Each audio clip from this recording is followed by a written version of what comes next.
rural has been documented as having a highest percent of under and uninsured relative to urban. Rupri's done all these studies and all these organizations and studies to show this. Now picture a world in which people in rural have insurance. Are we not a lot more interesting? And I say we because Pennsylvania is mostly a rural state, other than two areas of population. Yeah. One time on that, sorry, with the volume and the price. And Yep. So would renegotiating with the payer mix help us with the revenue? So are you saying renegotiate with the third-party payers? I mean, you can try that, but most of the time, it's not happening. It depends on how much market power you have, and and then if you have too much market power, they'll call in the antitrust gods. It's a tough one. You can't just raise price. You can't just demand something. You used to be able to, not anymore. So first piece of Affordable Care Act having a huge impact is more people with insurance. The second, and this is the one, this is the kind of the carbon monoxide to the system, and I'm going to show you how this is taking effect.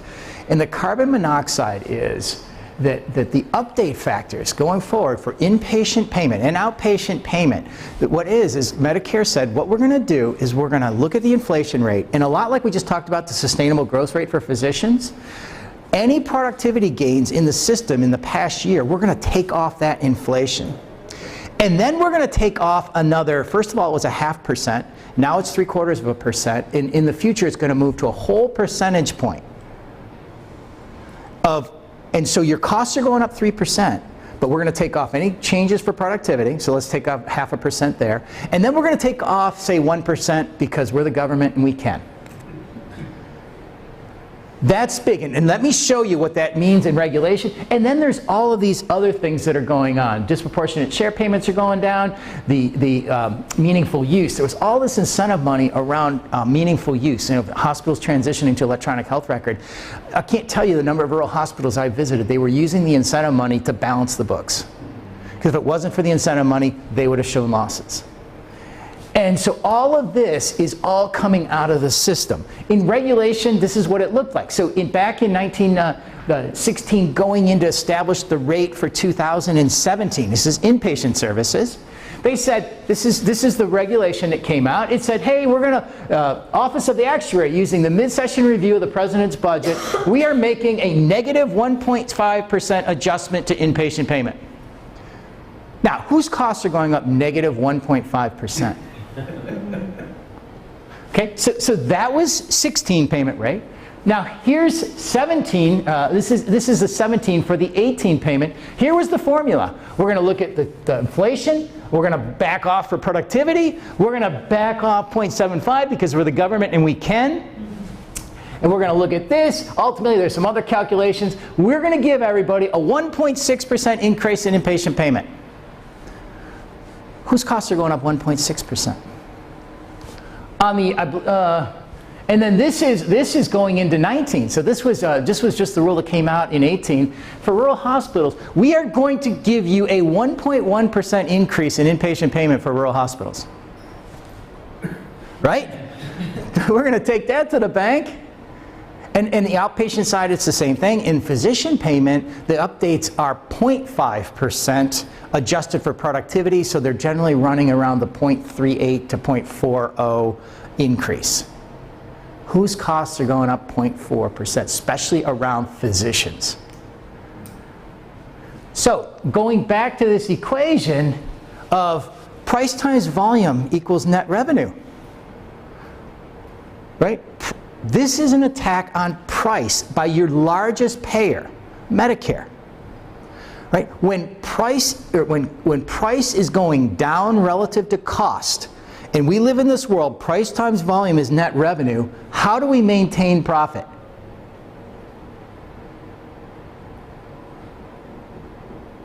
Right? Price times volume is equal to revenue. Price relative to cost is going down. What do we do to maintain net revenue?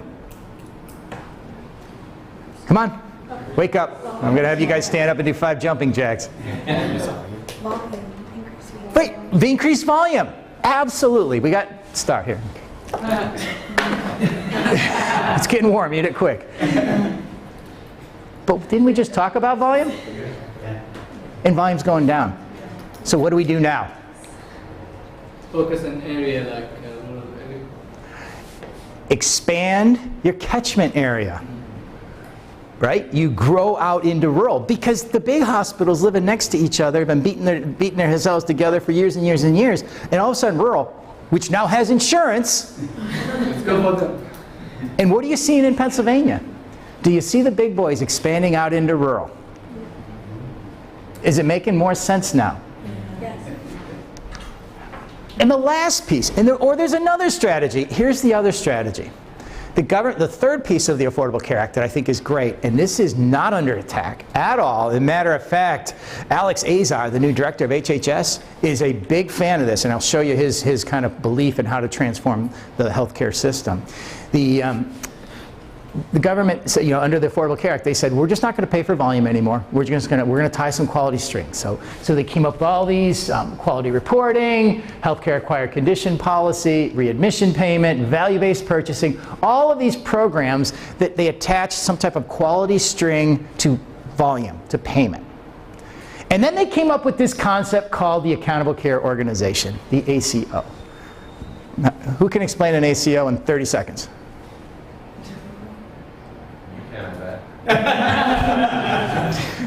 Okay, all right, good. You have to have at least 5,000. And there has to be an You're reading this. Stop. I can read. You have to have an improvement in your quality. Give me your chocolate back. You have to have an improvement, and they don't have an issue with that. Yeah. And they have to decrease price. Right. But a lot of them are having an issue with decreasing price. Not necessarily price. Oh. Cost of care. Sorry. So let me explain. So let's just say you want to be an ACO. You have to have at least 5,000 covered lives to go to the government. You pull together 5,000 lives that are attributed to your ACO, your health system. You go to the government and say, hey, we want to be an ACO. So what the government does is they go back 3 years and they look at your total cost of care for those 5,000 or 6,000 or 7,000 patients they're attributed to. In other words, they add up all the claims that were spent on behalf of these 5,000 patients. And they say, on average, the cost of care was $12,000 on average going forward. And we're going to trend that forward a little bit. But your budget starting January 1st is $12,000. So go. January 1st comes along, all of these beneficiaries, they come in to see you. You're responsible for the cost of care. If they come to your hospital, great. If they go to Altoona, or they go to Pittsburgh, or Philly, wherever they go, all of those dollars get added up against your budget. And at the end of the year, let's just say you came in at $10,000. That $2,000, you would split that 50-50 with the government. Now, most ACOs right now, these accountable care organizations, are gain share only. They only take the upside gain. They're not taking any downside risk. Although, new proposed rules that just came out a couple weeks ago, the new administration is saying, that we are going to, require people to take on risk going forward. So that those one-side gain shares only are going away. But if you can see, it's a movement away from straight fee-for-service to a population-based payment system, right? It's tied to a population. It's a budget tied to a population. So it's away from just straight price times volume equals net revenue. And when the regs came out on these, and I remember, I was actually, a lot of the original concepts of this presentation came out of a work group I was working with in Louisiana. 14 rural hospitals in Louisiana came in and said, what are we going to do with all this stuff, the Affordable Care Act, all this stuff.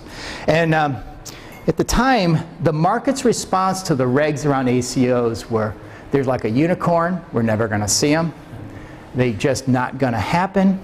And it was interesting because the 14 CEOs in Louisiana said, no, we think these are going to be very big, even though the rest of the market was totally panning this idea. And Louisiana hospitals said these are going to be big because they were looking at their margins. In Louisiana, you don't make a lot of money running rural hospitals or even any hospitals. And so they saw a decline in their margins happening pretty quickly with some of the things that we just talked about. And they said, we are going to have to think about a new payment system. And so the market panned them. And then what happened to the ACO industry? Well, as of January 2018, we have 664 Medicare ACOs, covering 13.8 million Medicare beneficiaries. 40% of Medicare fee-for-service beneficiaries are in an accountable care action. What? How did this happen? The market did not predict this. My 14 friends in Louisiana did, but the rest of the market said these were not going to happen. What's going on here? We've got, here's some of the tracks. The ACOs, it used to be when the ACOs came out, it was a left coast, right coast kind of thing. I remember I was giving a talk in Kansas, Wichita, Kansas, a couple years ago, and there was sitting in one of these rooms, one of those like the forum building, right, where you kind of go up, and there was like 6 CEOs of Kansas hospitals sitting at the top looking down at me. And they were like, boy, you take those ACOs, take them back to Maine, or we'll shoot you. So it was funny because that was the day the Supreme Court affirmed the first of 2012 affirmation of it. So anyway, but look what's happened now. They've rolled out across the country. What? How did this happen? The growth of them, interesting, I want to point out something here. The physician group ACOs ran up just as fast as they're the dark blue line at the top, the hospital physicians, orange. How are physician-led ACOs ramping up like this? It costs a lot of money to start an ACO, get the infrastructure ready. Why are large physician organizations interested in ACOs? Yeah? Well, I know with the ACO that I worked at, the physicians had an alliance and they own 50% of our ACO. Yep. And the reason that they did it was because they were providing care more efficiently so that their practice overall was saving money. We provided incentives to them for providing that quality of care, so they were not dealing with as many problems they were seeing prior to that. All right, yeah, that's nice. Sir? I think they think they can make money. So remember my credentials, CPA, MBA? If I'm not talking about money, something's wrong up here. That stuff is nice. Now, picture yourself, this was a group in Nebraska. They had a 10-site, probably 25 primary care physician ACO that formed. So you think about it. I'm 25 primary care physicians in an ACO. Of that $12,000 budget, how much do you think is spent in my office as a primary care physician? Maybe 10%? Maybe what, $1,000 if I'm lucky? But I now have a play on the other 11,000 where if I can have some type of an impact on that, I get to split that 50-50 with the government. I am taking it away from somebody else, not me. Sign me up for that deal. I have this lever that is enormous, right? Even if I just get into it and by chance I don't do anything different, but by chance I create savings, as long as I hit the threshold amount, I'm going to get some money out of this thing that I never had access to before. Sign me up for that deal. So we see this huge growth in physicians because physicians started to understand that they could impact, more than probably hospitals, the utilization of services. And that growth in physicians was before something like this happened. So this was back several years ago. Previa Health, group out of Virginia. What they are is a large physician conglomerate organization, right, where they pull together physicians that want to stay in independent practices and become part of this overhead organization. And this organization had a large ACO. Okay, so these guys, this Previa Health got a $400 million infusion in capital to create a national expansion.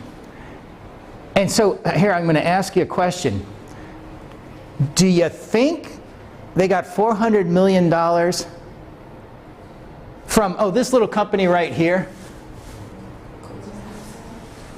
What is Goldman Sachs doing? I know what it is.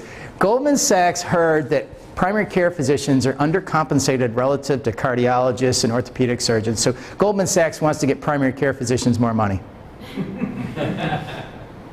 Or do you think Goldman Sachs figured out the lever and said, there's a buck to be made here?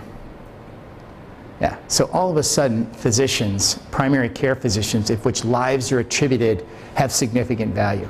And the market's catching on to that. And Wall Street has caught on before the rest of the market, I will tell you that. So, growth and all that growth in ACOs, every 6 months, the rules come out and change and improve the glide path for organizations to get into ACOs. Until just recently this summer, when now they're saying, the feds are saying, administration's saying, we're going to have to take risk.